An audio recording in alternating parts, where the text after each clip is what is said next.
Okay guys, in the previous session we covered the loading of dataset and the importing all necessary packages and the libraries.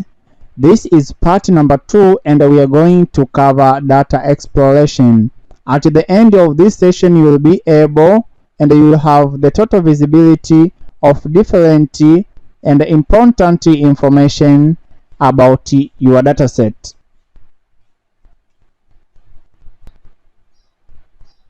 After loading dataset, okay, and importing some necessary packages to be used throughout our project, let's check if we have the missing values.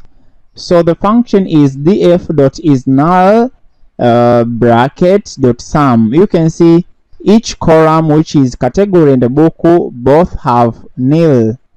They have 0 missing values. So that's good, and that's we are lucky to have this, because unless otherwise we could now be doing handling of missing values, which is like dropping all of samples with missing cell. But we are good to go. We have 0 missing values in each of columns, which is category and the book store and the book.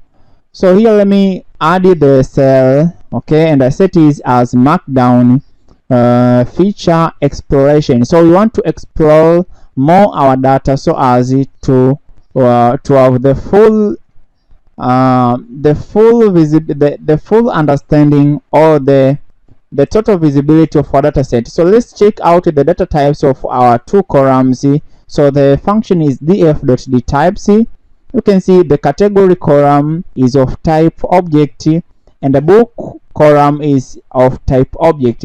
The next thing we're going to do here is to check the shape of dataset, just to count how many rows and the columns we have. Okay, you can see we have 198 rows and 3 columns. Okay, so here what I can do here is df.columns.book.unique. I just want to see the unique books category present in the column. No, not book, it should be category. Okay, you can see these are the different books, unique books, but the purpose is to check the unique category so as we can know the range of the class target for us to predict. So you can see these are the books present in our bookstore. So this is just the development of intelligent bookstore. You want to create the machine learning model for classifying books, okay, which are present in soft copy in PDF. Okay, so these are the unique books present in your dataset. You can see programming and whatever. Okay, there is a programming, artificial intelligence, machine learning, deep learning, assembly language, and so on. So let's scale on, let's move on. So data.category.unique.sum, it returns the same. As I told you, this is a feature exploration. We want to explore more our dataset so as we can have the total visibility of our dataset. Alright,